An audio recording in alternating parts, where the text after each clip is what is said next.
David, I just want to get a feel for what's changed over the last 12 months, the approach to engagement and butting up with the private sector from the university. So where was it going pre-COVID in terms of PPPs?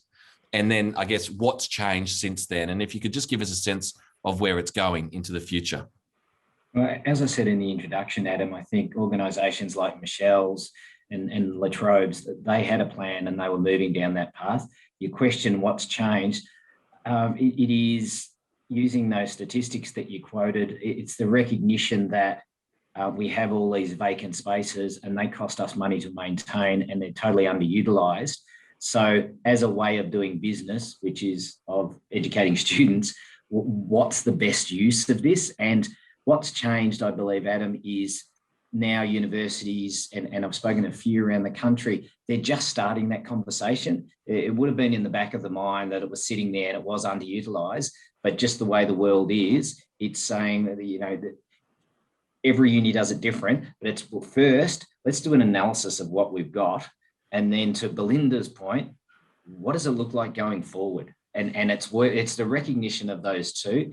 And in my conversations is, again, Belinda touched on this, a university doesn't have to sit by itself and figure all those answers out. But they can talk to industry, and if it's done through experts like a Belinda from a technical or a Nick from a legal, or and Michelle with her experience and her team's experience, the universities can reach out and share stories is the best way to do it. So long-winded way of saying what's changed was the question, a willingness to really assess what they've got.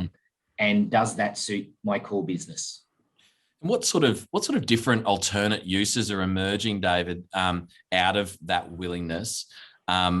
Universities and campuses are much more than just education, places to be educated now. So give us a feel for some of those alternate uses emerging, particularly for existing assets being repurposed into something else.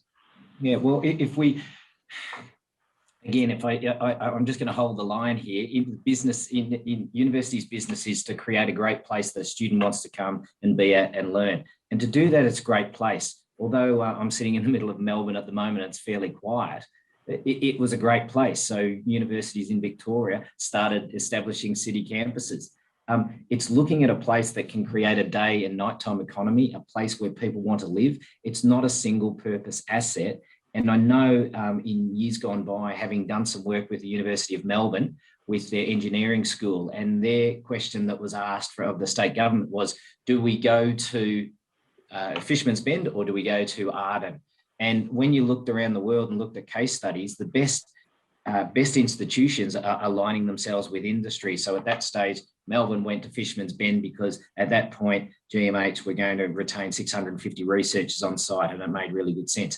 So, and Michelle touched on this, it's really saying we can't be single purpose. We can collate, we can work in it. I think, Michelle, you may actually have an example where your students are in a building with EY and others, and it's the finance courses. So that's where we need to go, Adam, and you don't have to pay and own everything. There are different structures, which Nick was touching on as well. And I think we're in a world now where we're willing to look at those, manage the risk, understand our balance sheet, and understand our core business.